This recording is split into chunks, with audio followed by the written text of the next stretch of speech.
But that's neither here nor there.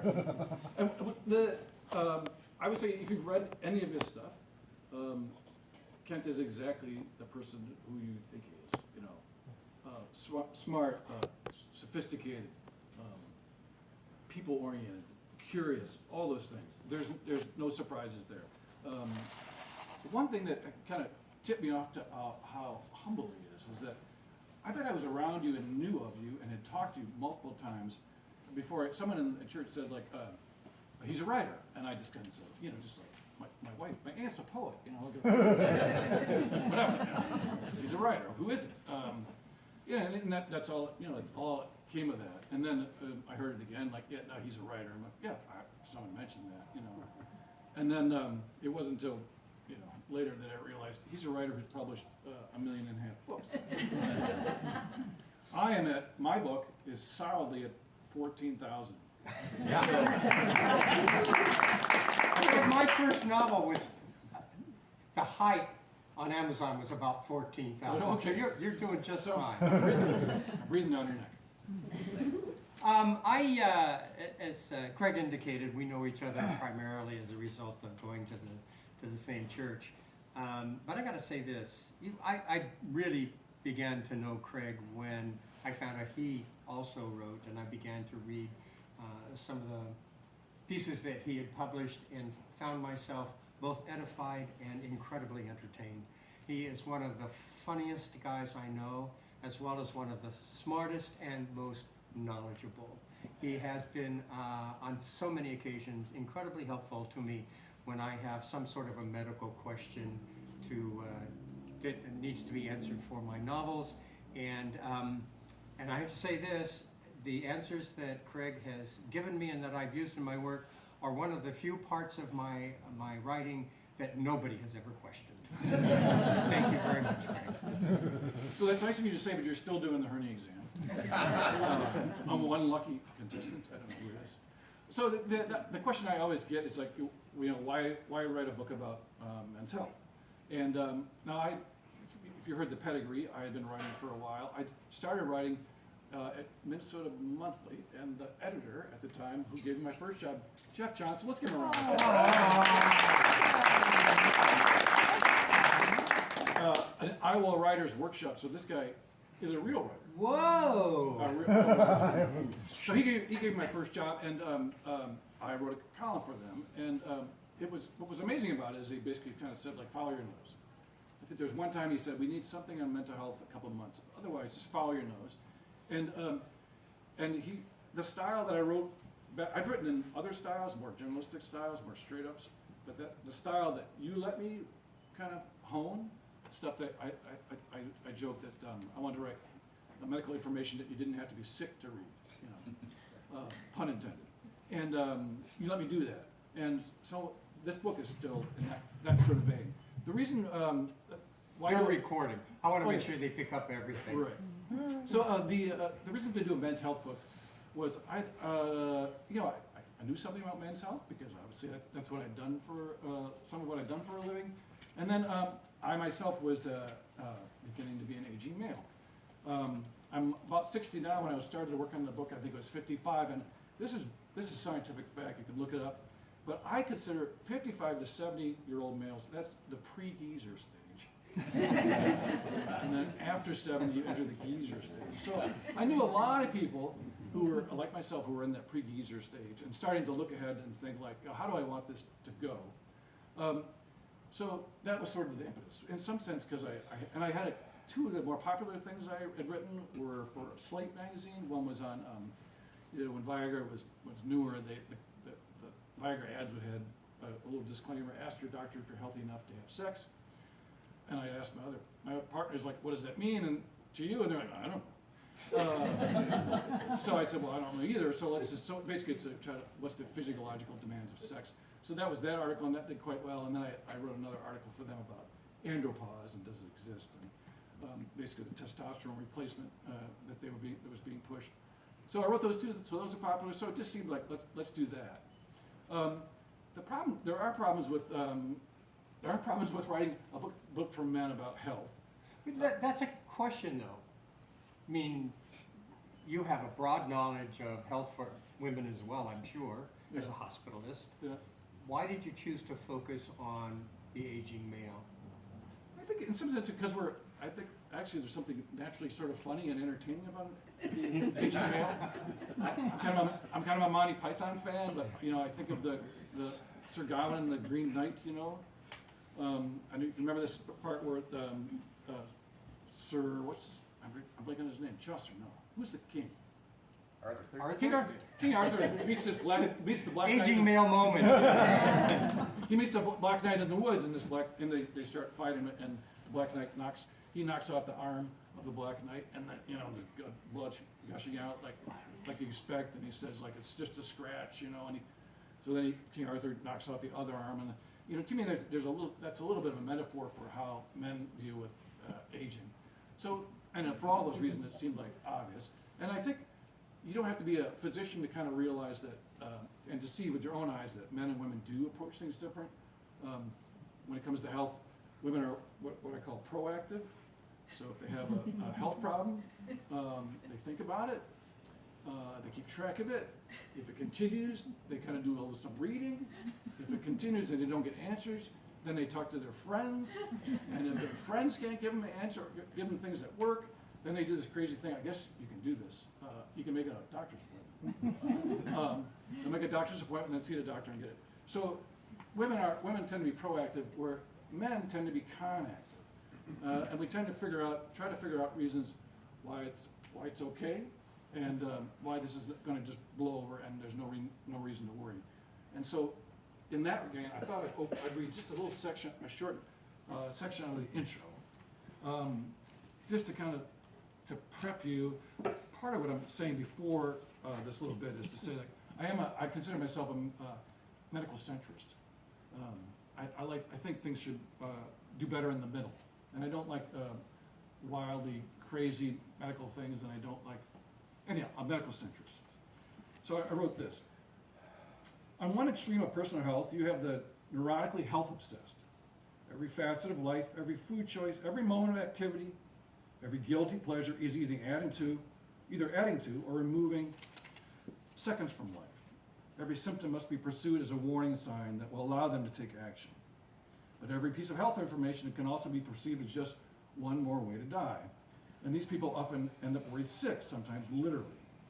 Sure, it's possible that all that effort will allow them to live longer, but how much longer, and will they even enjoy it? And now I move on to what I think is more typical for men.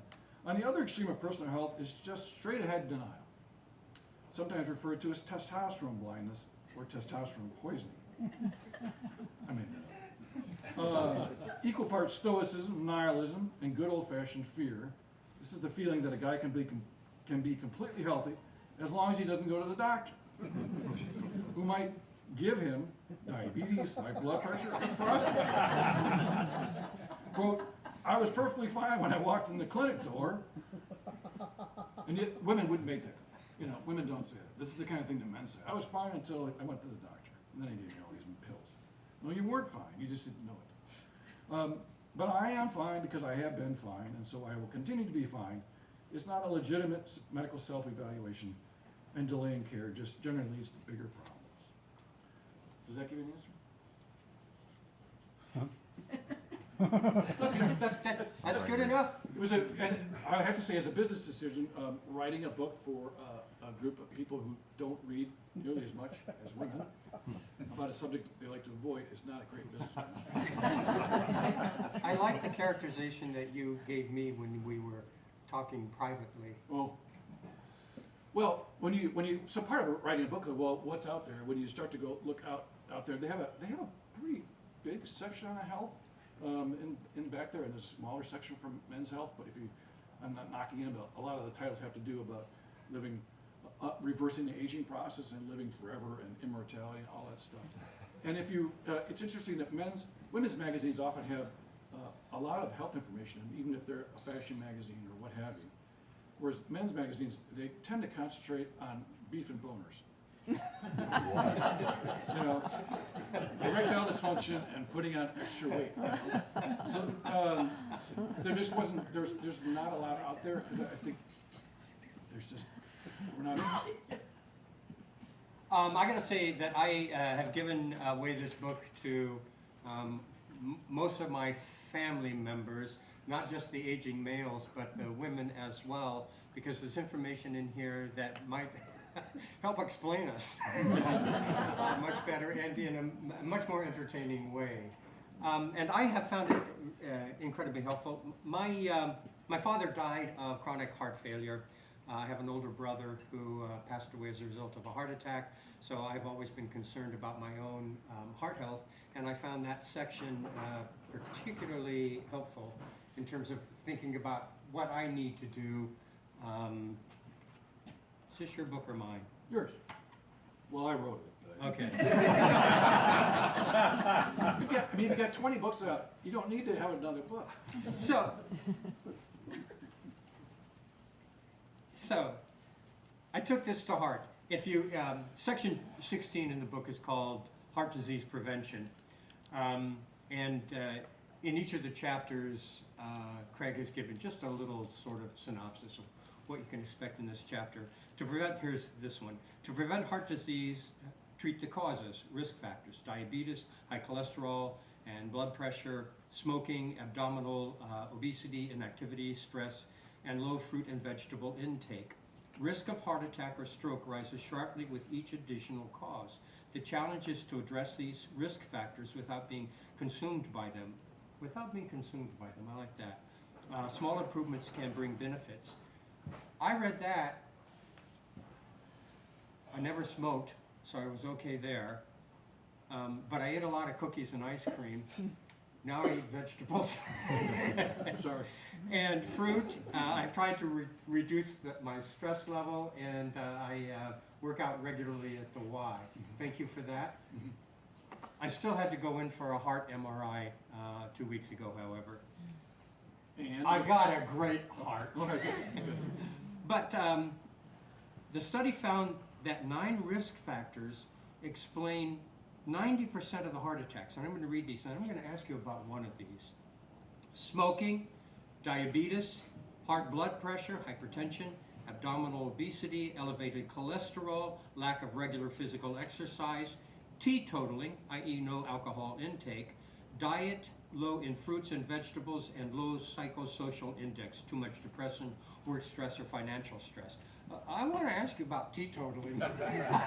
I'm so happy to hear that teetotaling it puts you at risk, because I really do enjoy a glass of wine in the evening with my wife. So could you talk to us a little bit about that? So the alcohol and its health benefits or health detractors come in and out of the media cycle because people like alcohol, and they want to believe that it's medicinal.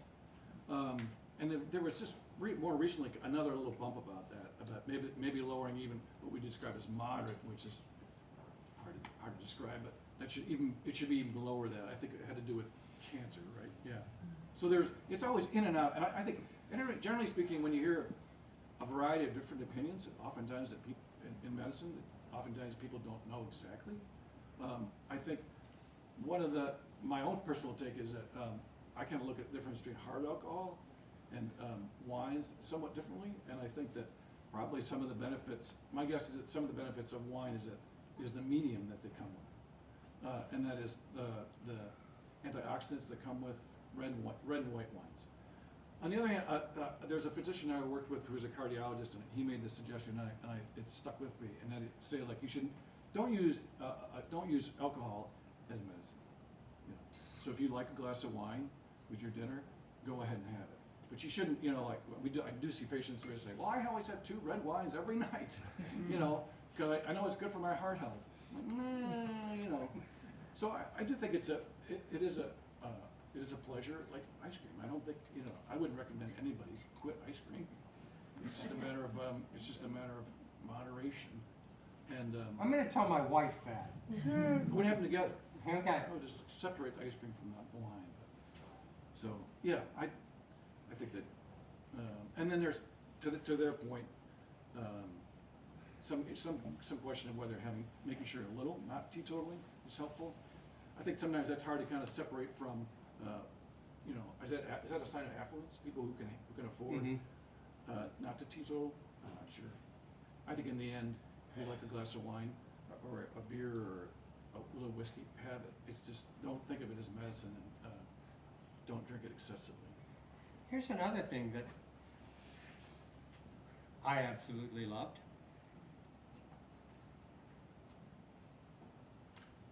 See if I can find it.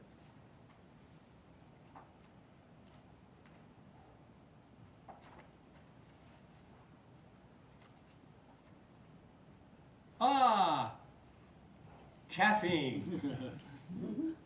For those of you who don't know my writing process, for more than 40 years now, my alarm clock goes off at about 6 o'clock in the morning. I get myself up, and for the first 2 or 3 hours of the day, I write. Coffee is a big part of my writing regime. I swear I could not have accomplished what I accomplished without my caffeine. And here's what you say: caffeine is not a vice, it's a healthy elixir. And that's due to all the health-promoting antioxidants, I didn't know this, found in coffee beans and tea leaves. Conversely, caffeinated, sugar-soaked, carbonated beverages are a nutrient desert. And energy drinks get their energy from veterinary doses of caffeine. Avoid both unless malnutrition is your thing, or you're looking to hop on your skateboard and pull a 360 ollie heel flip. So I want to thank you for that, because I have always been concerned about my caffeine intake. It is my drug of choice. I'm ready to admit this. Well, one of the things you can say about caffeine is that it's been, like marijuana, we've been using it for centuries and centuries and centuries and centuries. It has a long track record. This is not something that Pfizer popped out a decade ago. So we do have a long track record with it. There was, I think, people know that caffeine sort of gets you pepped up and kind of equate it with adrenaline. And there's a very logical sort of concern, like could it cause heart arrhythmias? And the American College of Cardiology came out and said, like, for most people, unless it's more than 300 milligrams a day, it's not gonna do that. Now, there are people, if you say, I drink this much caffeine and I get palpitations, I don't like them, well, there you go. You don't need the American College of Cardiology to tell you, don't do that, for you. But they're saying, for most people, which is a little surprising to me, because I get palpitations too, and I was kind of surprised at that. Do you drink coffee? Yeah, I didn't used to until, like, I don't know, 10 years ago. And then I discovered cream. Yeah, it helps. And then your mouth doesn't have to taste that way the whole day. So it wasn't really about coffee, it was about cream. Can we talk a little bit about balance in your life as you age? I'm thinking that in my own estimation, a balanced life really helps in terms of, on so many levels. So exercising, eating well, seeing to your spiritual health, seeing to your mental health, seeing to your creative health. All of that together helps you age, probably, I'm thinking much. In my own experience, Craig, it has helped me age much more comfortably. Yeah. Well, I remember a friend of mine, when she went out to college, her uncle told her, like, recommended moderation in everything, and I mean everything. Which is to say, try it all, but whatever you try, whatever you experience it all, but make sure it's in moderate levels. I would say one of the things that sort of, you think you don't know everything when you write a book. A lot of this stuff you discover as you write, and one of the things that writing, I have a chapter I have two chapters really about exercise. One is about activity, just the importance of being active, and then the other one is about exercise. And it really is just stunning. It is stunning. It is the magic sauce. Mm-hmm. And I think because we're a very kind of polar, sort of emphatic, fad-based society. So now, like, if you're not running marathons, you're a couch potato. It's one or the other. Couch potato, marathons, couch potato, and it's just absurd. And there's a lot of very strong data that show that if you are just physically active, give yourself reasons to walk. When you go to Target, don't take the first available parking spot. Drive to the back and walk. That all these things that we are our We're bogged in convenience and unlimited calories. Those are the two things in many ways that are killing us. Convenience and unlimited calories. Humans have never seen either of those in our whole 100,000, 300,000, whatever history. Those things are, you don't have to buy a Peloton, you don't have to be a racer, but stay active. And then, not to contradict that, but if you can exercise on top of it, great. I follow an orthopedist on Twitter, I think his name's Howard Lux, Luks, and he makes the point over and over again. He himself is I can't tell if he's a geezer or pre-geezer, but he basically is saying like the risk of inactivity far exceeds the risk of injury. He says it over and over again, and I think it's absolutely true. And patients I see in the hospital who are living into their 80s and 90s, like they're moving. So all those things. Also, I think it's in that list. It's interesting how people who have strong connections, and right now we have a loneliness epidemic. I think oftentimes it's a little more lonely for men because we're less likely to posse up and talk to. Let me talk to you about my weaknesses. Let me talk to you about all the way that I've been wounded, or let me talk to you how I feel after I had open heart surgery, and how I feel lesser than, or we don't do that. So I think that's really it doesn't seem like why would having strong social ties have any health benefits, but it really is true. And we were just talking about that before we let you folks in on the conversation. When I do, I've done hundreds and hundreds and hundreds of book groups, both in person and online, and I would guess that more than 90% of those groups are entirely women. A smaller percentage include men, and if I had to tell you the percentage that are men only, it's infinitesimal. And I think that goes right to your point. I think women know how to form community maybe more easily because they know how to connect with one another. Guys, women really talk about a book. They get into it, its complexities, how it affected them emotionally. A guy goes, yeah, I liked it, or no, I didn't like it. What more is there to say? And so I think, that for me, that just sort of goes to the point you were making about community. I joked about testosterone blindness or testosterone poisoning, and only a little joked about that because I think it is a hormone that's makes us competitive, and again, it has a lot of different implications. But part of it is cultural, and what we're having kind of a bit of a renaissance on is recognizing that mental health issues affect men just as much as women, and it's been great to see pro athletes and stuff come out and start talking about that. I did write a chapter about mental health, a men's mental health chapter, and I thought I'd read a little bit from that. Good. This is the most autobiographical, I'd say, of the whole thing, but it does, I think, paint a pretty common picture. So I was born in 1965 in the land of Lincoln. My parents didn't have a parenting philosophy outside of go to school, be home by dinner, make something of yourself, and leave your brother alone. Although I felt deeply loved and cared for, it was a PB&J with apple and chips, physical world. What you saw was all there is. I'm just going to pull this back. School was reading, writing, and arithmetic. The teachers weren't there to raise our emotional IQ. Church was mostly about benevolence, the poor, the sick, the hungry, and redemption, how to avoid becoming extra crispy in the lake of fire. Only salvation could bring inner peace. Doubts, fears, worries, struggles were courtesy of the other guy, not God, and should be opposed by prayer. When it came to male role models, it appeared that action heroes and professional athletes were what I should be shooting for. Contemplative, introspective men like Gandhi, Henry David Thoreau, or Mr. Rogers were no match for steely men of action like John Wayne, James Bond, or Starsky and Hutch. And God, they looked good too, didn't they? The budding writer John Boy on the TV series The Waltons was the only male who seemed willing to wrestle with his innermost thoughts and feelings. Strange things happen in the hills of Appalachia. I was not emotionally suppressed as a boy, but if there were such things as emotions, it seemed as if girls got most of them. Like braids, long hair, jump rope, that was their thing. My father's father died in an accident when my dad was 8. I asked him a number of times how the tragic loss affected him. And the answer, I don't know. I was just a kid. always ended the conversation. His answer may have been a lie or a dodge, but I suspect it was the simple message he was given. Suck it up. Stay strong. The usual bullshit young men were often reared on. Just how You can give him an applause, folks. That's interesting, because you see what I put here? Yeah. So in that same section where he's talking about mental health, I made a note, Malou.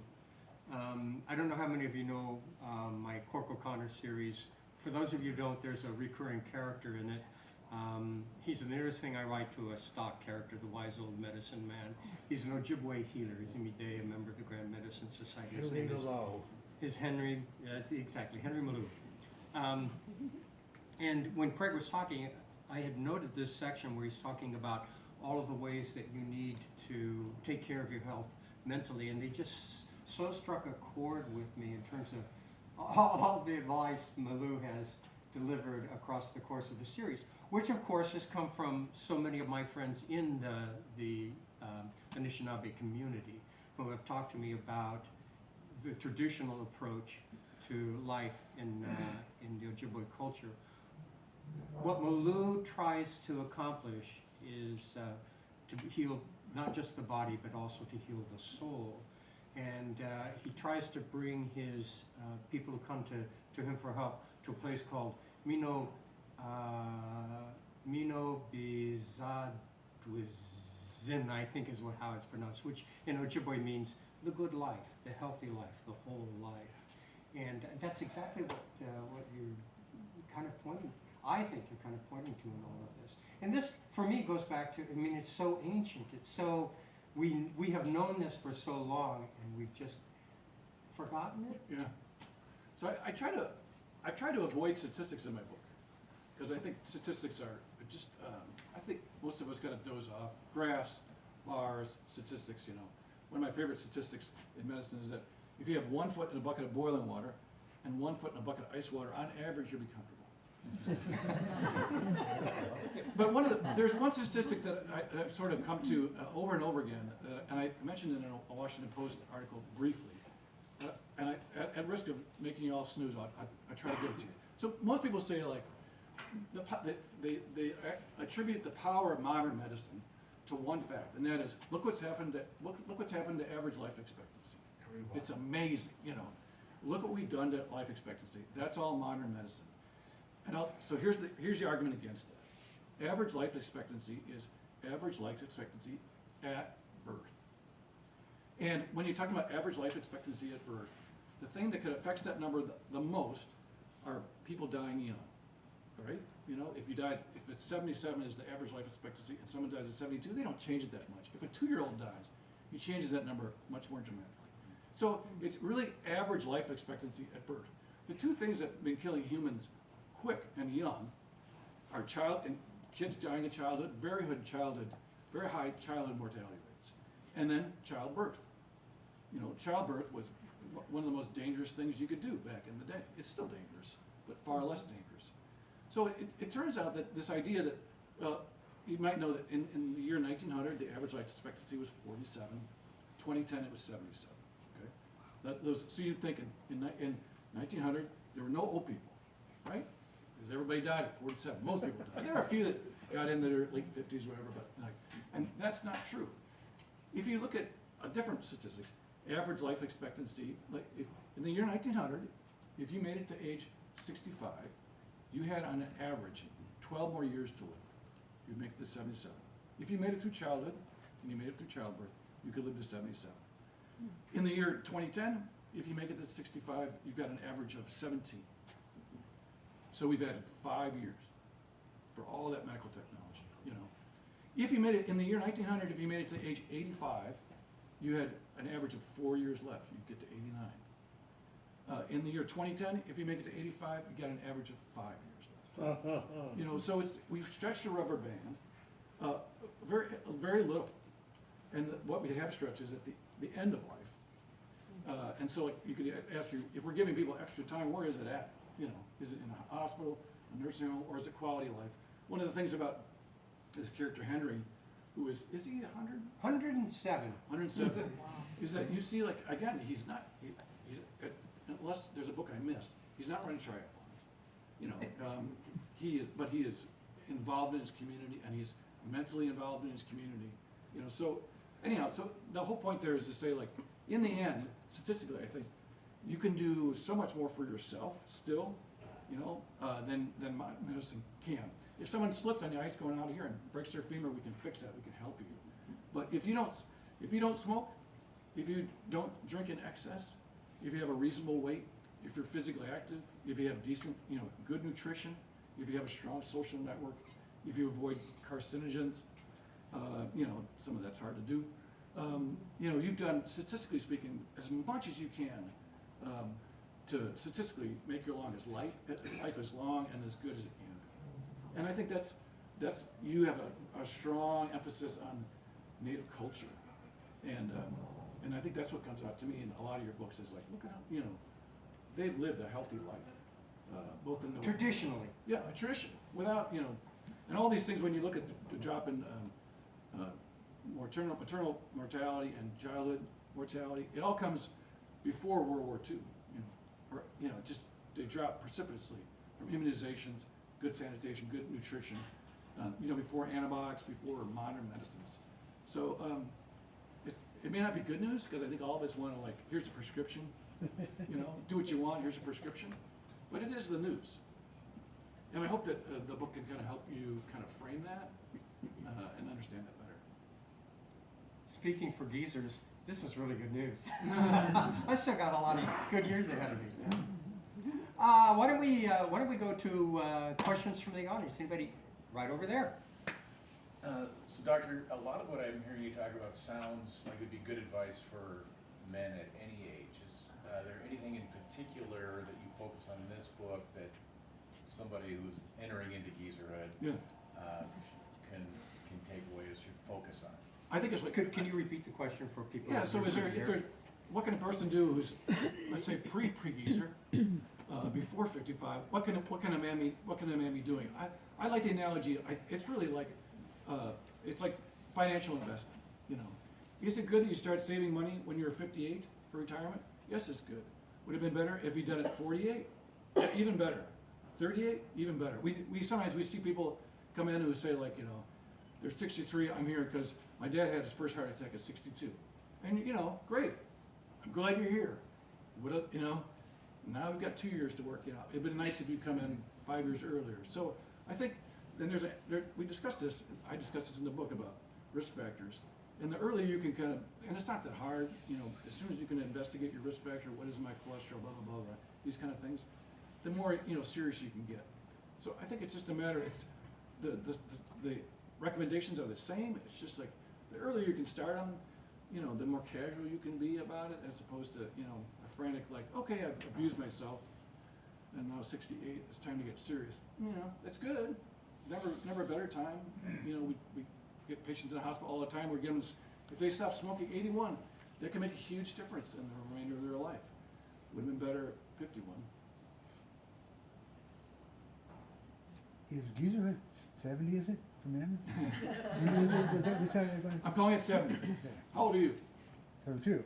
All right, well, 73 is what usually is. Just extended it. Thank you. Yeah. I have a father that has dementia, and it's the first in the family ever. I mean, we've never had it. And some of the statistics out are that, you know, there's going to be a lot more dementia. Maybe it's like extended lifespan, but looking forward, and in certain cultures too. And I was wondering if you see anything environmentally or thing. I mean, I always trace it like these are some. My dad just never activated his mind. Never, you know, was lots of, you know. I think I've narrowness on it. But I was wondering if there are things in that area that. I've had this conversation with friends and with physician friends, and you know, we always see the past clearly, right? But you know, growing up, I lived in a community where I was around a lot of old people. You know, I worked at a high school. After school, I worked with old people at the university. And I was kind of a senior center, and I just don't remember growing up with people who were demented, were severely demented. I mean, and I never remember the term Alzheimer's. You know, So I read that statistically, it seems to be that the medical community it's not clear, is something, it sure feels like something different is happening. And I would say one of my own biases, and I talk about it a little bit in the book, is that I do think that a lot of the way I think is just like, what's the factory settings for humans? What were we meant to eat? And there's a graphic of the cave paintings in France, of it's got a pop and pizza and French fries. Like, that's not what we were. It's pretty clear we were not meant to eat sugar and processed carbs and all this stuff. Like, never in our thing. And I think of in this chemical age, there's no something for nothing science. To me, no something for nothing science. So you can, like climate change. Do you really think you can put 500 gigatons of carbon in the atmosphere and nothing happens? I mean, you don't have to be a climate scientist to say like, probably something happened, but it doesn't make sense, And to me, the chemical revolution was amazing, and it's brought us all kinds of things. But I'd also say like, it can't be nothing, something for nothing. And these are chemicals that the human body has never been exposed to, never seen before. And these PFAS, or you can't say it's a 3M town, right? But they made some stuff that really stuck around, and we're finding it in the scars that cause atherosclerosis. I'm not saying it's triggered, but the stuff is everywhere. So my own feeling is that we will find that there were some environmental triggers. Even in my one grandma, she lived 101. She was sharp to the end. A 95-year-old grandpa and a 92. All of them right to the end. They weren't. They were not in their 90s. But and now I have a mom who's got kind of a Parkinson's-related dementia in her early 80s. And okay, maybe it's randomness, maybe not. But it feels to me like in the future we're going to say like, something went right. That's my own. I raised in the book, because this is such a quintessential smell. Like when I was growing up, blue collar, somebody got a new car, everyone, see the new car, someone's got a new car. You get on and see a new car, and then when people get rides, and you get in there and you go like, ooh, new car smell. That new car smell is your car exhaling all these volatile organic. It's from the seats, from the paint. That's what the new car smell is, and we like revered it. That stuff is, again, that's definitely. I mean, even if you look at what you look at the periodic table of elements, you say like, what do you need to actually live? How many do you need to live, and then actually what's in our body? Oops. Kind of a lot extra elements showed up, that we don't need them, so they're just hanging around. And I think again, you don't know something for nothing. There's, from my experience, there's two kinds of guys at work, and those that can't wait to retire, and those that are scared of it because they don't know what they're going to do, and the guys that can't wait have got tons of things they want to do and they're involved with. Is that any kind of a predictor back? Yeah, to me that's one of those. Did you hear the comment here? You want to phrase it? Yeah, he's talking about his experience at work was as men approached retirement, there were two kinds of guys. One guy embraced the idea of retirement. There's so much he has on his plate that he wants to accomplish, and the other guys are afraid of it because they don't know what there is out there for them. And is the question sort of how does that approach maybe affect aging? Dementia? Look at that? To me, I think it's sort of it's a difficult chicken and the egg argument. So do these people live longer because they are? I do think curiosity seems to drive. Like it's amazing the people the people we see in the hospital who are 80s, 90s, particularly 90-year-olds. They're all like curious. They're all still engaged, and their life interests them. And you sort of like, is that what got them there? That desire, or is it just and even a sense of humor? Honest to God, I mean, you just don't. The pissy folks don't make it into their 90s. They just don't. Tom, do you guys have a different experience? They're just so, they laugh about stuff and they kind of laugh at themselves and laugh at life and they're curious and stuff. So I think to have a sense of purpose definitely, I think, is important for the quality of life and maybe even for the longevity, and why some people have it, and others don't. Is it a chicken, you know, is that the reason that they're gonna live long, or is it just a side effect? I don't know. What about all these medical procedures for men our age? If you're telling me modern medicine is only adding an extra year to 3 or 4 years to our lifespan if we've made it this far, You can get a brow lift. you know, you know, how do we approach making decisions about various medical procedures? Well, there's some, you know, I would say if the two biggest reasons, most common reasons people will have their life shortened or end is cancer and heart disease. By far, those are way up there. By the time you get to 45, it's just them and back and forth all the way to the end. The number of people dying of falls goes up kind of sharply, but it's those two things. So I'd say any procedure that addresses either of those, and particularly, you know, angiograms, bypass surgery, which we do less and less of. I think that the one that kind of comes to mind recently, and you just see, and I wrote about this for Mayo Clinic Press, are these platelet-rich plasma injections, PRP injections. Holy cow, they're sponsoring the news as far as I can tell. And that's one of those things where the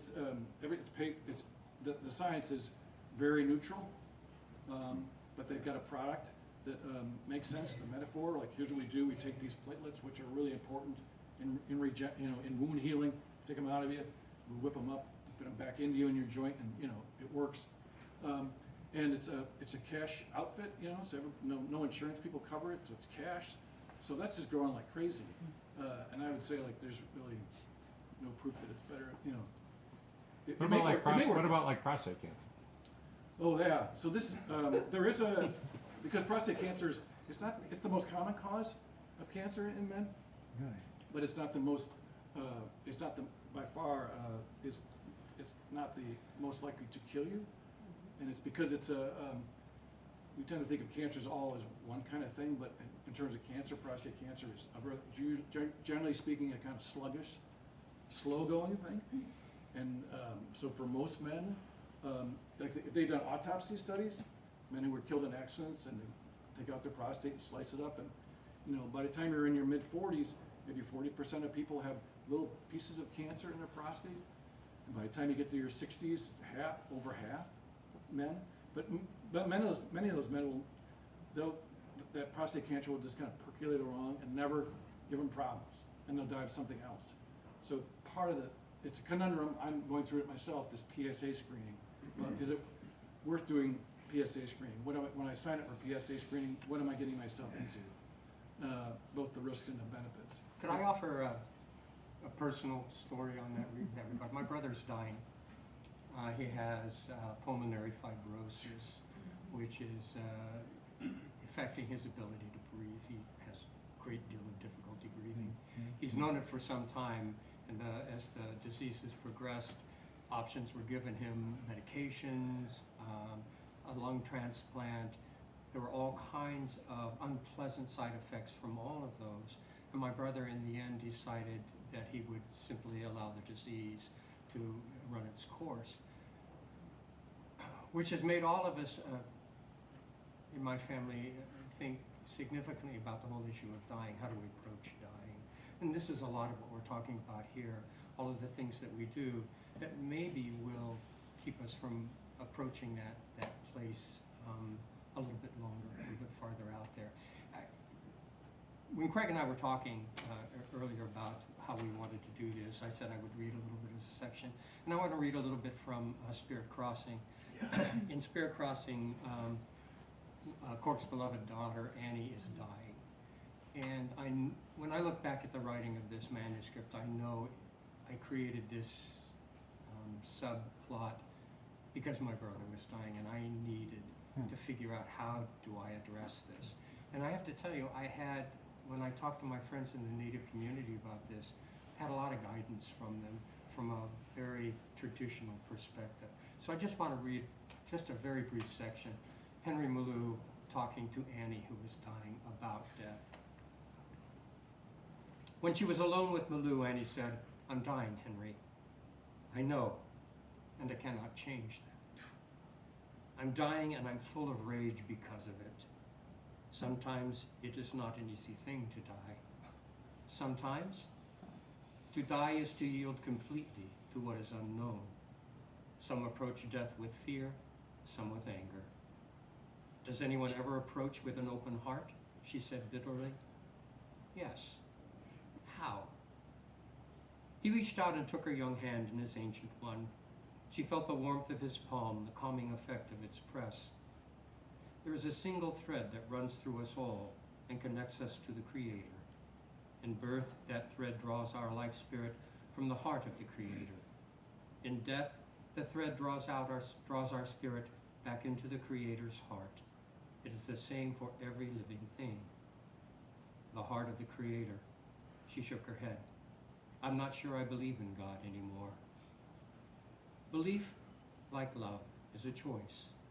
It makes all the difference between approaching death with fear and anger or approaching death with a peaceful heart. Henry still held her hand.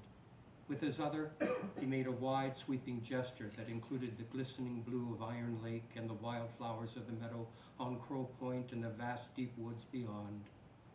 All that Kitchi Manitou has created is connected, in life, in death, and for the heart that believes, there is only beauty here and in what comes after. How do I believe, Henry? You choose. It's that easy? I did not say it was easy, but I promise that it will make all the difference.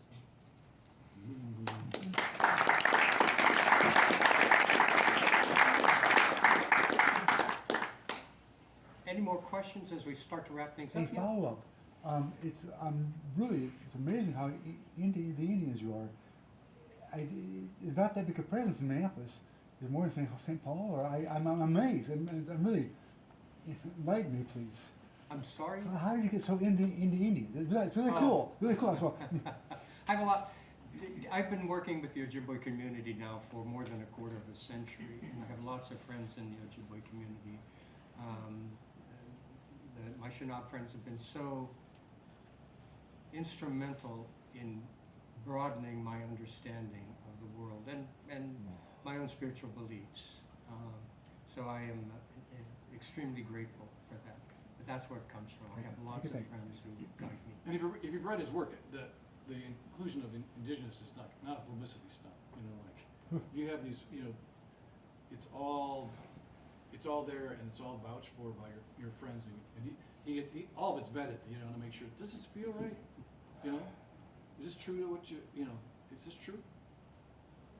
Yeah, question in the back. Well, first of all, I'm not a guy, but I have read the book. It's pretty darn good.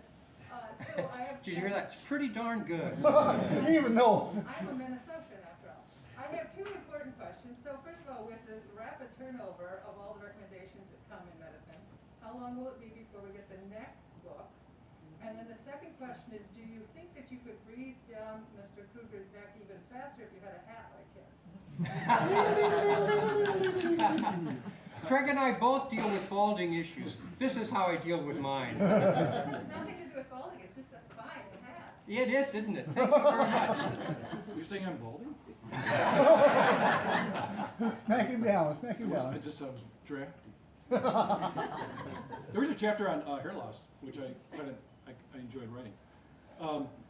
I can't let that question go without recognizing two people. I have two editors in the office. Well, three. My original editor.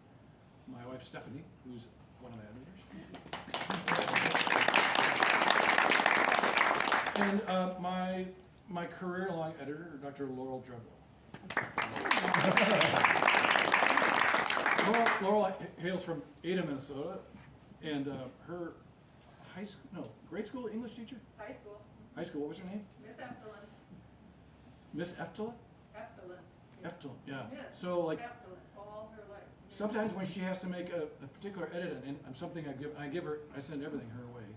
She will, rather than take the personal responsibility for the edit, she'll say it's Miss Efteland would never put up with this. So the answer is, I don't know about I don't know a follow-up. I don't know what's next. I would say if there is a next book, the title will have come from Jeff Johnson, who is one of my favorite titleists, and the title will be Laughter is the best medicine, but the copays are murder. I was wondering, in kind of the context of medical information, sort of in the age of ivermectin and raw milk and all these, sensational, baseless sort of things, where do you go for good medical information other than your book? I think Did you hear that question? Okay. So where do you go online to get good health information? And I think that places like the CDC are very good. And then if you look at NIH, National Institute of Health, it's actually a whole I think there's 11 different agencies with underneath it, and this stuff is written at a very high level, and oftentimes it has kind of a basic public information, and that's pretty simple. And if you want, I think most of you, if you're scientific and want to look something more detailed, you can click on the physician thing. It's not that complicated. And that stuff is reliable. There's WebMD, I think, some of these, and then a handful of big medical institutions like Mayo Clinic, Cleveland Clinic, Johns Hopkins. You go to their websites, and I think it's very reliable. After that, to me, things fall off pretty quick. I don't know how many of you, when you go to your physician, you've already investigated all of your symptoms online, so you already know what you're suffering from, and you just want confirmation. I think I said in the book, like, in terms of medical information, like, if you don't know how to swim, more water it's a deep pool to drown. And I think that's for a lot of people. You get people in, like, I had this thing I had a pain in my chest, and then I ended up watching a video of open heart surgery. One thing leads you to another, leads you to another, and next thing you're just freaked out. So a good question, I'd say, like, if you stick to the CDC, NIH, and then any one of those, sort of branded, they'll give you good information. It's at least a good start. WHO. Yeah, I've heard of them. Never mind. Yeah. Yeah, let's not go there. Yeah. It's depressing. Any more questions at the moment? Yeah. How do I reach you? I mean, I want to talk to you on the phone or knock on your door or something like that. I would probably have you arrested. You don't want to do that. But if you want to contact me, I have a website, williamkentkrueger.com. There is a contact link. If you click on that and send an email, it comes directly to my personal email. And that's the best way to get in touch with me. Great. Thank you very much, Mr. Krueger. Look, I like you as a person, the kind of person I want as a friend. I'm not sure I can show that over that bloody expletive deleted email. Okay. If not, I am certain our paths will cross again. That's kind of what it sounds like. For how many of you are here hoping to get a little bit of a preview of my next Cork O'Connor novel? Because I put that out there on my website. Wow. Okay. I am. So I promised to give a little preview of my next Cork O'Connor novel. It's called Apostles Cove. It will be out in September. And I also promised one lucky person would walk out with the first 3 chapters of that novel, which I will personally inscribe to you, and you can sell on eBay. That should go to the guy who did the hernia. Hernia check. Okay, so here's a preview of my next novel. You have cover art? Yeah, we got the cover design. This is what the cover design will look like. It will be much better when it's not a printed image like this. I really, really Is like that it. typical with the covers that far ahead of the? Yes, absolutely, because they have to put out in their catalogs and all of that, everything they can. So this cover's been set for about a month. Even long before I turned into manuscript. So Apostles Cove opens a few days before Halloween. Cork is sitting in Sam's place all alone after the day has ended.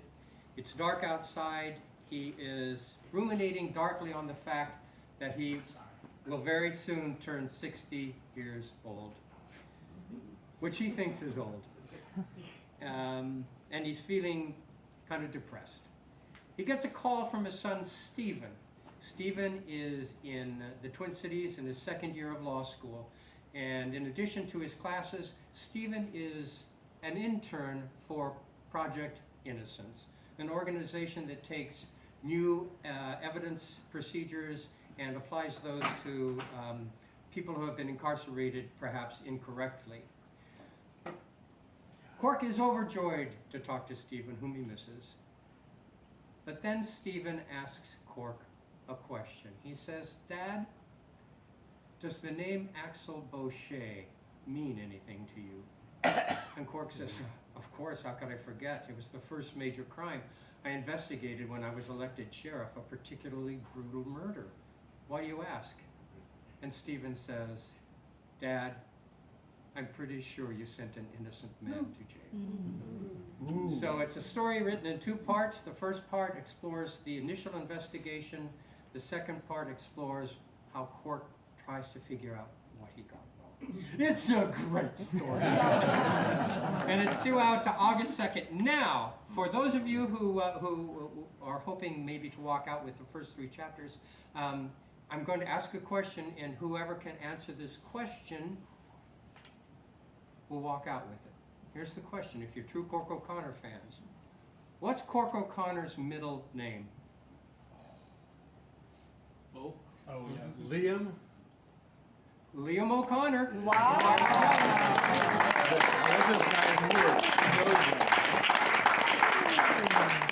It was also his father's name. actually good.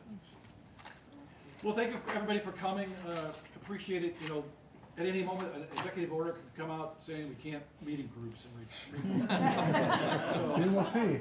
Before, you know, we did it while we had a chance. And yeah, thanks for coming. We'll be over there if you want to talk to us or. Yeah, thanks for braving this one. Okay.